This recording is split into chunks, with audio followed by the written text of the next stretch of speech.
무게가 이 정도는 있어야 좋아.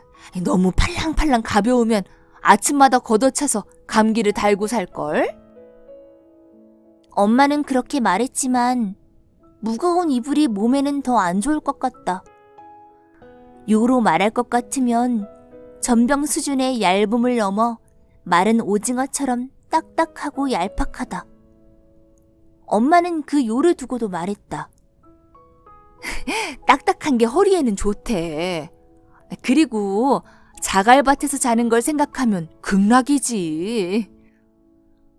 자갈밭에서 자다니 왜 그런 극한 상황을 가정하는지 이해할 수 없지만 매번 이렇게 가장 낮은 수준을 끌고 오니까 뭐라 할 말이 없다.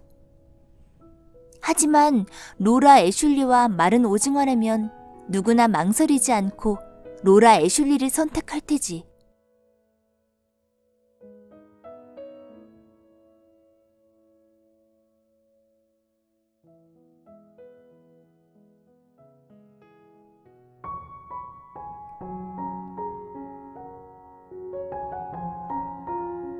안녕하세요. 책 읽는 문학관 여운입니다. 오늘 소개해드릴 작품은 스즈키 루리카의 소설 엄마의 엄마입니다. 소설의 저자인 스즈키 루리카는 14살에 출간한 데뷔작 다시 태어나도 엄마 딸로 10만 부 이상의 판매를 거두며 14살에 이미 베스트셀러 작가 반열에 올랐습니다. 전작 출간 후 2년 만에 집필한 엄마의 엄마를 선보이며 기존의 세계관을 확장하고 그 속에서 인물들이 달라진 일상을 어떻게 살아가고 있는지를 그려내고 있는데요. 엄마의 엄마에는 엄마라는 말의 무거움을 견디지 못하고 딸을 버린 여자, 그 여자에게 학대당하다 끝내 버려진 여자, 수험 실패로 인해 가족에게서 떠밀려 따로 나와 살게 된 중학생, 영문도 모른 채 사라진 형을 10여 년간 애타게 찾아온 남자를 화자로 한 세 편의 이야기가 담겨 있습니다. 일본판 표제작인 태양은 외톨이에서는 다나카 모녀 앞에 어느 날 뜻밖의 인물이 나타납니다. 바로 엄마 말만 믿고 오래전에 돌아가신 줄 알고 있던 할머니인데요. 할머니 특유의 자애로움은 기대할 새도 없이 무례하고 괴팍하고 제멋대로인 이 할머니는 밀린 생활비를 받을 때까지 눌러앉으려 들기까지 합니다. 그렇게 누구 하나 원치 않는 3대 모녀의 동거가 시작되고 그동안 베일에 쌓여있던 엄마의 과거가 조금씩 드러나기 시작합니다. 새 단편에는 가족 그리고 머물 곳이라는 공통된 테마가 깔려 있습니다. 정상가족의 여백에 존재하며 각자의 상처를 안고 오늘을 살아가는 사람들에게 시선을 던지면서도 작가 특유의 방식으로 희망의 메시지를 전하고 있는데요. 행복은 어디에나 있다는 당연한 진리가 새삼 필요해진 분들에게 엄마의 엄마를 읽어보기를 권해드립니다. 엄마의 엄마, 한번 들어보시죠. 구독과 좋아요는 사랑입니다.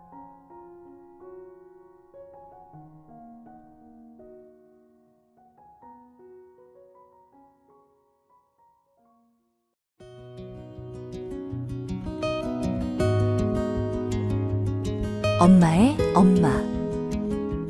스즈키 루리카 소설. 이소담 옮김.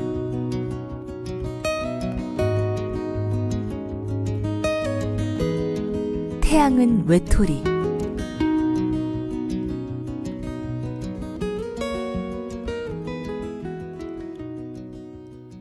더울 때는 팥소 장인이 일하는 자결지옥을 떠올리렴. 추울 때는 시베리아에 억류된 미나미 하루오가 겪은 극한 지옥을 떠올리고, 혹한이나 혹서의 계절이 되면 엄마가 꼭 하는 말이다. 팥소 장인이 팥소를 삶는 작업이 얼마나 가혹한지에 대해 말 그대로 열변을 토한다. 불 옆에 붙어서서 팥소를 졸이면 팥소가 마그마처럼 튄다고 한다. 그걸 생각하면 여름 더위쯤은 아무것도 아니라는 소리다. 더위를 견디는 직업이 달리 더 있을 텐데, 예를 들어 세탁소 직원이나 주물공이나 무엇보다 엄마 자신이 푹푹 찌는 더위에 공사 현장에서 일하는 육체 노동자이면서 굳이 왜 팥소 장인인가 하면 엄마가 팥소를 좋아하기 때문이다. 국민 가수 미나미 하루오가 겪은 시베리아 극한 지옥이란 예전에 그런 내용을 다룬 텔레비전 방송을 보고 절절히 감동해서 하는 소리다. 얼어붙은 시베리아 땅에서의 노동은 상상을 초월할 정도로 힘들다고 한다. 산채로 사람이 언다나? 미나미 하루오가 겪은 극한 지옥을 생각하면 일본의 겨울 추위쯤은 아무것도 아니라고 주장한다.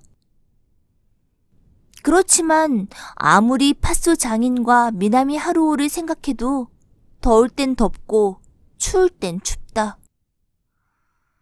작년 여름은 유난히 더웠다. 더워서 죽은 사람까지 있었을 정도다. 에어컨 없이는 도저히 견디지 못했는데 에어컨을 켤 때면 알게 모르게 죄책감을 느꼈다. 낮에 엄마가 일하러 간 동안 집에서 나 혼자만을 위해 에어컨을 켤 때면 왠지 찜찜한 마음이 들었다.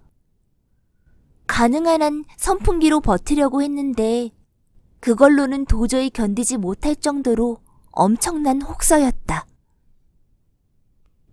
갑부는 여름에는 시원하게 지내고 겨울엔 따뜻하게 지낸다더라. 엄마가 자주 하는 말인데 굳이 갑부가 아니어도 요즘 세상에선 그게 인간다운 평범한 생활일 테지. 엄마는 부자보다 갑부라는 말을 즐겨 사용한다. 집주인 아줌마도 마찬가지다. 내가 아는 사람 중에 이 말을 쓰는 사람은 2사람뿐이다. 그런데 쓰는 방법도 종이봉투가 잔뜩 쌓였네. 오, 봉투갑부. 무슨 일 이렇게 많아졌어. 오, 무슨 갑부. 하는 식이어서 그다지 무게감은 없다. 진짜 갑부는 텔레비전에서 종종 보듯이 방이 몇 개인지 자기도 모를 정도로 호화로운 주택에 살거나 자가용 비행기가 있거나 달에 가거나 하는 사람들일 테니 이쯤 되면 판타지 세계다. 그런 사람들과 허구한 날 얼마 되지도 않는 돈 때문에 허덕이는 우리 집의 차이는 뭘까? 타고난 별자리가 다르다고 생각할 수밖에 없나? 돈이란 천하를 도는 법이라는데 이상하게 그 돈이 갑부들 사이에서만 돌고 우리에게는 좀처럼 오지 않는다. 약간의 찌꺼기도. 그리고 약간의 찌꺼기조차 얻어먹지 못하는 사람에게서도 뺏어가야 할 때는 가차없는 것이 이 세상이다.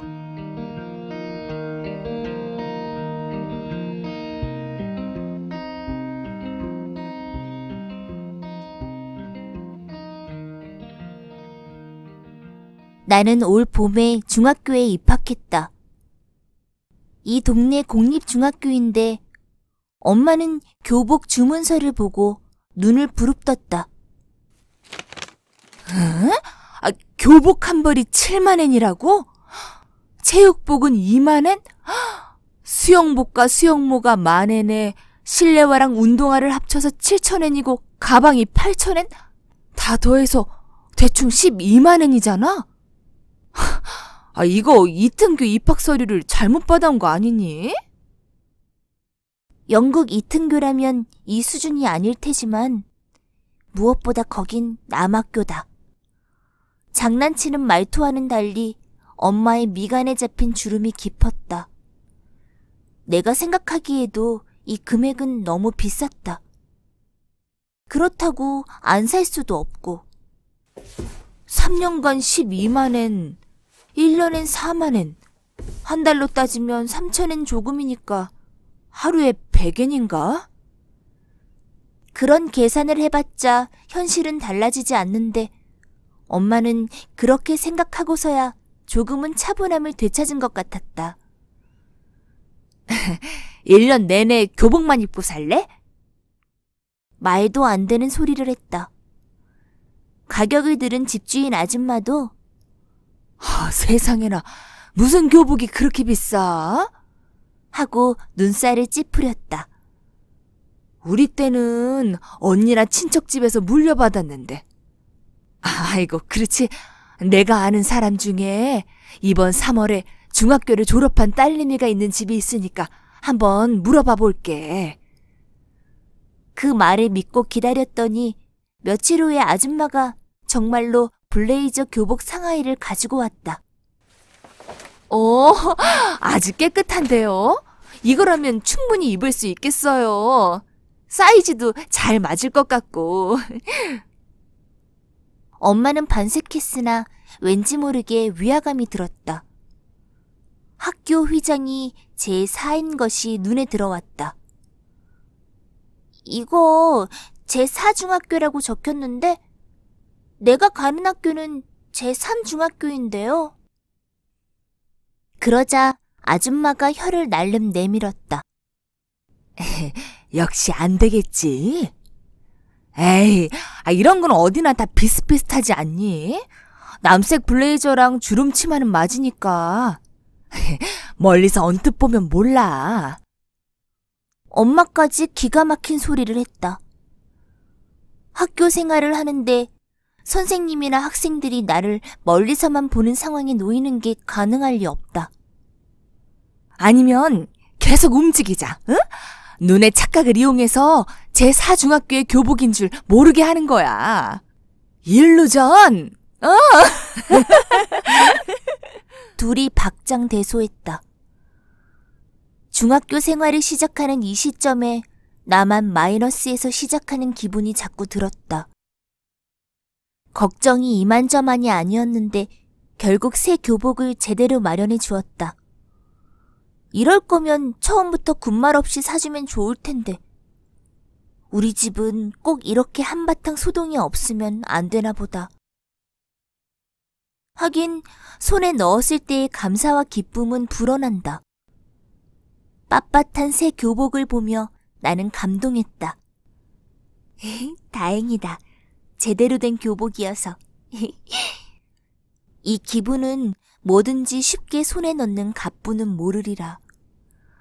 이 제4중학교의 교복도 일단 보관해두자. 무슨 일이 생길 때를 위해서. 엄마는 질리지도 않고 그런 소리를 했다. 무슨 일이라니? 잃어버렸을 때 말이야. 내가 묻자 당연하다는 듯이 대꾸했다. 이러면 무슨 일이 있어도 사수해야 한다고, 소중히 여겨야 한다고 다짐하게 된다. 정말이지 돈이란 감사한 존재다. 돈으로도 사지 못하는 것이 있다는 말도 있고 또 옳은 말이라고 생각하지만 돈이 없으면 돈으로 살 수 있는 것도 갖지 못한다. 돈으로 사지 못하는 것이 있다는 말도 있고 또 옳은 말이라고 생각하지만 돈이 없으면 돈으로 살 수 있는 것도 갖지 못한다. 엄마도 다 늘어난 팬티를 어떻게든 달래가며 끝까지 입다가 드디어 때가 돼서 새 팬티를 입으면 진짜 기분이 째진다니까. 정신까지 상쾌해지는 느낌이야. 그럴 때 역시 돈이란 참 감사하다고 절실하게 생각해. 어떤 점에 감사함을 느끼는지는 모르겠지만 이리하여 나는 무사히 중학생이 됐다. 하지만 중학교에는 나와 친했던 마리에와 미키가 없다. 기도 선생님도 없다. 6학년 말에 내 옆자리였던 미카미는 기숙사가 있는 야마나시의 학교에 갔다.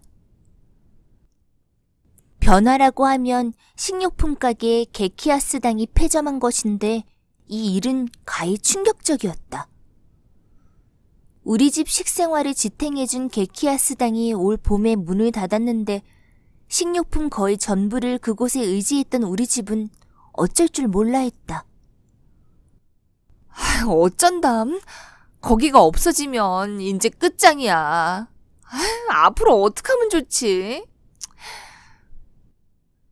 리먼 쇼크는 우리 집에 먼지 한 톨만큼도 영향을 못 줬지만 게키아스당의 폐점은 큰 타격이었다. 폐점 사실을 안 날 엄마는 다른 단골들과 똘똘 뭉쳐 사장을 둘러싸고 이 배신자! 하고 욕했는데 배신자고 뭐고 따지고 보면 그냥도 저렴한 게키아스당의 상품을 이러쿵저러쿵 트집 잡아 값을 깎아서 박리에 박차를 가한 끝에 가게의 수명을 줄인 것이 본인들이면서 유통기한이 얼마 안 남았으니까 반값 해줘요. 반값, 응? 이렇게 조르는 손님에게 사장님은 어쩔 수 없네. 하지만 이러다간 우리가 망해요. 라고 농담처럼 말했는데 그 말이 현실이 됐다. 실질적인 문제로 건물 자체도 너무 오래되어서 새로 짓고 가게를 다시 열기에는 도저히 수지 타산이 맞지 않았나 보다. 땅을 판 부지에는 고급 맨션이 세워진다는 소문이 돌았다. 내일부터 어떻게 살아야 하지? 이대로는 못 살아. 엄마는 며칠간 유난스럽게 속상해했지만 당연히 별일은 생기지 않았고 없으면 없는 대로 그럭저럭 살아갈 뿐이다. 마리에와 미키, 기도 선생님, 미카미가 없어도 내 중학교 생활은 시작됐고 게키아스당이 없어져도 멀쩡하게 살고 있다. 변하지 않는 듯 하면서도 변한다. 이 동네도 사람들도. 공사 현장에서 일하는 육체 노동자인 엄마는 전보다 요통이 심해졌는데 이건 나이와 과로 탓이다. 집주인 아줌마는 무릎 통증이 더 심해졌다는데 그건 전보다 살이 쪘기 때문이라지만 역시 변화라면 변화다. 하나도 안 변한 건 겐토 정도네. 겐토는 내가 어릴 때부터 쭉 이랬으니까 계속 탁하게 고인 느낌이야. 탁하다니. 되게 신뢰되는 소리를 한다 너. 겐토는 집주인 아줌마의 외동아들로 연립주택 옆 단독주택이 자기 집이면서 세상을 떠난 아버지에게 오래전에 쫓겨난 이후로 지금은 이 연립의 2층에서 지낸다. 20대일 텐데 직업 없이 뒹굴기나 하는 이른바 백수 니트족이다. 내가 어린이집에 다니기 전부터 줄곧 그리고 겐토라고 함부로 부르는데 나 너보다 한참 연상이거든. 그럼 집주인 아줌마의 아들 2층의 무의도식자 미스터 니트. 겐토면 됩니다. 아니, 제발 겐토로 부탁합니다. 지금은 내가 말로 이겨먹는 겐토지만 이래 보여도 예전에는 신동이라고 불릴 정도였다고 하니 이름값은 톡톡히 했다고 해야 하나? 입학하기 어려운 사립 남학교에 중등부 입시를 치르고 들어갔는데 무슨 일이 있었는지 차츰차츰 등교 거부를 하다가 지금에 이르렀다고 들었다. 타고난 머리는 좋다며. 그런 사람들은 대대적인 결심을 해서 회사를 차리거나 어려운 자격증을 딸 수 있지 않아? 그럴 예정은 없어? 응, 없어. 평소에는 뺀질뺀질 대답을 얼버무리면서 그것만큼은 단호하게 말한다. 겐토는 제쳐두더라도 모두 예전 그대로 있을 순 없다.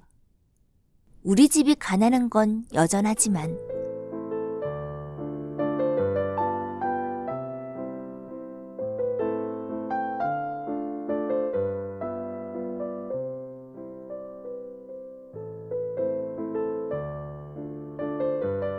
중학생이 되어 처음 사귄 친구는 오하라 사치코였다. 나와 같은 가정동아리이고 집은 이웃 동네인데 학군이 달라서 다른 초등학교에 다녔다. 5월의 연휴 사치코가 자기 집에 놀러 오라고 했다. 중학교에서 처음 사귄 친구 집에 간다고 하자 엄마는 굉장히 기뻐하며 그럴 때를 위해 보관해둔 쿠키를 찬장 구석에서 끄집어냈다. 기억하기로 장례식에 다녀오고 받은 답례품이라 꺼려졌는데 겉보기에는 그런 티가 안 나는 평범한 초콜릿 쿠키였다. 이런 선물은 보통 어느 정도 고급품을 주니까 괜찮아. 유통기한도 아직 멀었네. 엄마는 역시 따로 보관해둔 귀여운 물방울 무늬 종이봉투에 쿠키를 담았다. 그때 집주인 아줌마가 와서 이것도 가지고 가렴, 응? 하고 진한 오렌지색 꽃을 내밀었다. 아줌마가 마당에서 키우는 금잔화였다. 오, 좋은데요? 어쩜 예쁘다. 이거 봐. 잘 됐구나 하나. 엄마가 기쁘게 받았다. 그야 예쁘긴 한데 금잔화가 아마 국화과 아니었나? 아줌마도 꽃이 오래가서 불단에 올리기 좋다면서 키운 것으로 안다. 장례식 답례품에 불단용 금잔화 괜찮을까? 금잔화의 눈부신 오렌지색과는 정반대로 내 마음에 어두운 그림자가 드리웠으나 내가 그런 눈으로 보니까 그래 보인다고 생각하기로 했다. 쿠키 한 상자로는 부족하려나? 몇 개 안 들었으니까 이런 고급스러운 과자는. 게키야스당에 있었다면 커다란 봉지에 담긴 대용량 전병 과자라도 살 수 있었을 텐데. 괜찮아. 변변찮아도 마음이야. 변변찮아도 마음. 이 또한 두 사람이 즐겨 사용하는 말이다. 이번에도 두 사람 이외에는 내 주변에서 쓰는 사람이 없다. 변변찮아도 마음. 이 말은 전지전능한 힘을 지녀서 어지간한 일은 다 괜찮다고 여기게 하는 완벽한 마법의 말이다. 원래는 남에게 선물할 때 가격이 저렴하고 양이 적어도 진심을 담았으면 충분하다는 의미로 쓰는 말이라는데 생각하기에 따라 마음이 진정된다는 의미도 있다고 한다. 이 두 사람은 더욱 확대 해석해서 널리 사용했다. 이거 한참 예전에 산 옷인데 지금 입어도 이상하지 않을까요? 변변찮아도 마음이야. 제대로 된 코르사주가 없어서 잡지에서 만드는 법을 보고 광고지로 만들었는데 어때요? 변변찮아도 마음이야. 요즘 정수리 머리숱이 줄어든 것 같아요. 변변찮아도 마음이야. 이 우비 빗방울을 튕겨내질 못해요. 이게 한계인가? 하지만 이것밖에 없는데. 변변찮아도 마음이야. 이렇게 걱정하지 마, 기분 탓이야, 없는 것보단 낫지까지 뜻을 독자적으로 발전시켰다. 그러니 두 사람이 아무리 변변찮아도 마음이야 라고 말해도 불안함이 가시지 않는다. 이거 진디 아니야? 엄마가 금잔화 다발을 들여다보며 말했다. 어디? 어머, 진짜네. 아줌마가 그렇게 말하자마자 꽃을 입가로 가지고 가더니 입을 오므리고 뺨을 있는 힘껏 부풀려 푸 하고 힘차게 입김을 내뿜었다. 날아갔어. 아줌마의 입김을 성대하게 얻어맞은 꽃은 기분 탓일까 생기를 잃은 것처럼 보였다. 금잔화에는 진디보다 이쪽이 훨씬 더 충격이지 않았을까? 이쪽에도 또 있다. 이번에는 엄마가 꽃에 강하게 입김을 불었다. 이어서 정신없이 기침을 해댔다. 괜찮아? 아줌마가 엄마의 등을 쓸어주며 물었다. 네. 숲을 불고 들이마시다가 진디까지 삼켰어요. 이게 목 안쪽에 들러붙은 것 같아서. 안 죽어. 진디니까 목이 미끌미끌해지지 않겠어? 윤활유예요? 목소리가 좋아질 거야.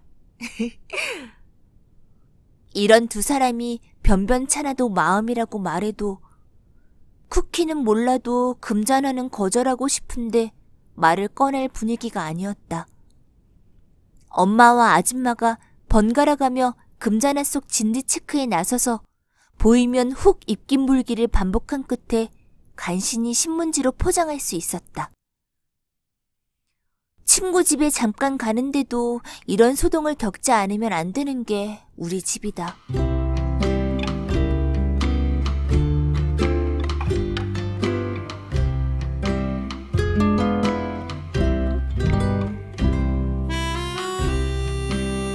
자전거를 타고 알려준 주소대로 찾아갔는데 사치코의 집은 눈에 확 띄었다.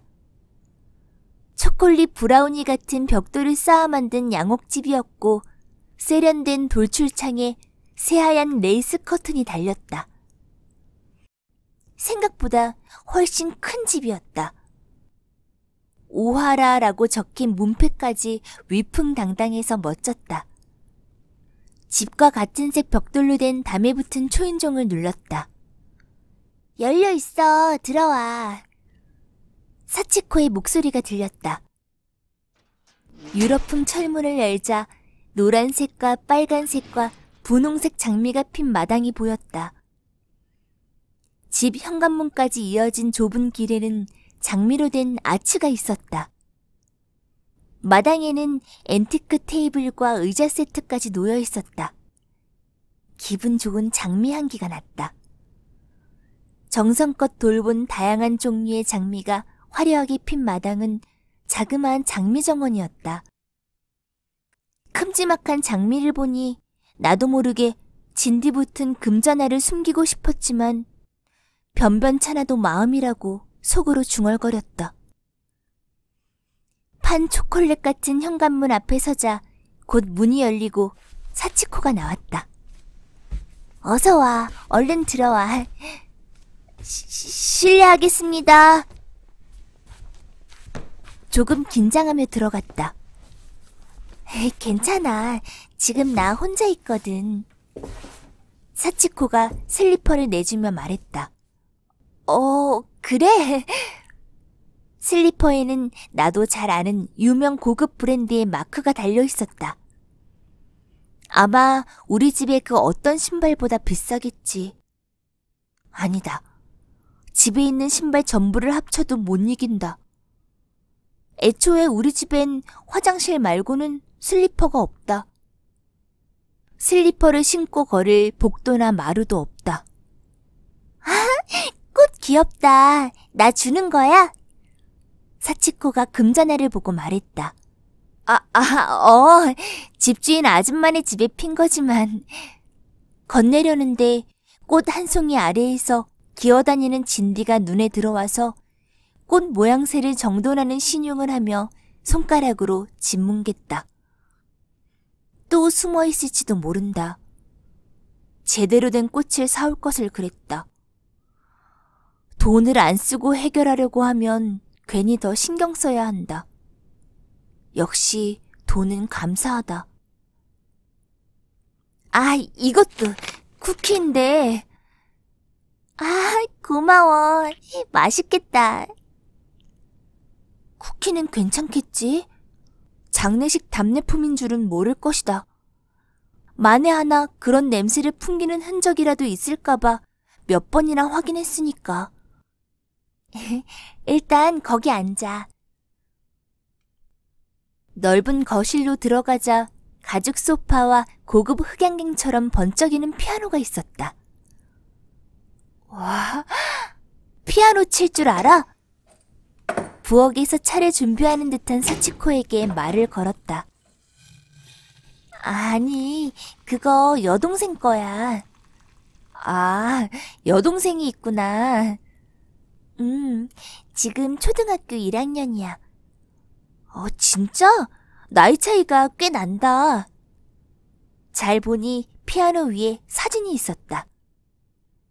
사치코의 부모님처럼 보이는 정장 입은 어른들과 빨간 리본이 달린 세일러복을 입은 여자애가 찍힌 사진이다. 동생은 사립초등학교에 다녀? 세이센 여학원의 부속 초등학교. 도쿄 도내에서도 가장 부자 동네에 자리한 매우 유명한 부자 학교의 이름이었다. 아, 대단하다. 그렇지. 이거 들어줄래? 꽃병에 꽂은 금잔화를 건네받았다. 시원해 보이는 초록색 꽃병이었다. 이거 예쁘다. 플라워 베이스? 베네치아 글라스래. 플라워 베이스가 꽃병이라는 것을 이해하기까지 몇 초쯤 걸렸다. 베네치아 글라스. 그 말을 들어서인지 디자인이 과연 우아했다.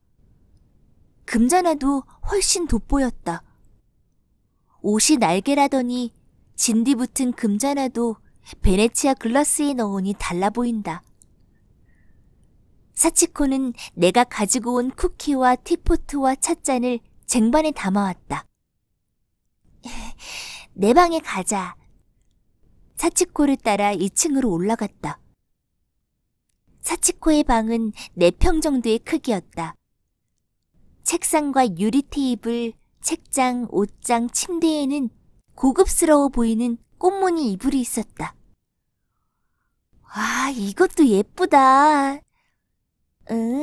로라 애슐리. 엄마 취향이야. 로라라고 하니 외국 여자일 테지?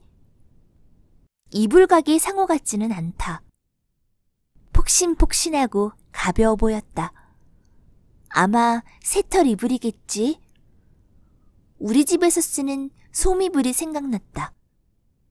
지금 집으로 이사 오면서 집주인 아줌마에게 받았다고 들었다. 원래 손님용으로 쓰다가 이제는 쓸 사람이 없어서 우리 집에 줬다는데 강렬한 빨간색 바탕에 극채색 모란과 학이 그려진 무늬가 꼭 기생의 기모노처럼 화려해서 왠지 악몽에 시달릴 것 같은 이불이다. 커버를 씌워서 어떻게든 해결했는데 이게 또 얼마나 무거운지 모른다. 자면서 뒤척이기도 어려울 정도의 무게감이다. 무게가 이 정도는 있어야 좋아. 너무 팔랑팔랑 가벼우면 아침마다 걷어차서 감기를 달고 살걸? 엄마는 그렇게 말했지만 무거운 이불이 몸에는 더 안 좋을 것 같다. 요로 말할 것 같으면 전병 수준의 얇음을 넘어 마른 오징어처럼 딱딱하고 얄팍하다. 엄마는 그 요를 두고도 말했다. 딱딱한 게 허리에는 좋대. 그리고 자갈밭에서 자는 걸 생각하면 극락이지. 자갈밭에서 자다니 왜 그런 극한 상황을 가정하는지 이해할 수 없지만 매번 이렇게 가장 낮은 수준을 끌고 오니까 뭐라 할 말이 없다. 하지만 로라 애슐리와 마른 오징어라면 누구나 망설이지 않고 로라 애슐리를 선택할 테지. 홍차를 우렸어. 사치코가 은제 티스푼을 내놓으며 권했다. 설탕도 있긴 한데 이것도 있다? 도자기 단지를 열자 반들거리는 적자색 잼이 들어있었다. 장미잼이야. 장미? 장미로 잼을 만들 수 있다니 몰랐어. 은은하게 장미향이 나서 맛있어. 홍차에 타서 먹어도 되고 그냥 먹어도 괜찮아. 나중에 레시피 줄게. 알겠다고 대답했지만 우리 집에는 장미가 없다. 집주인 아줌마 집에 금잔화는 있지만 장미잼을 스푼으로 떠서 먹어보니 정말로 장미향이 나는 게 맛있었다. 색도 예쁘다. 내가 가지고 온 쿠키도 먹었다. 다행히 눅눅하지 않았다. 평범하게 먹을 만한 쿠키다.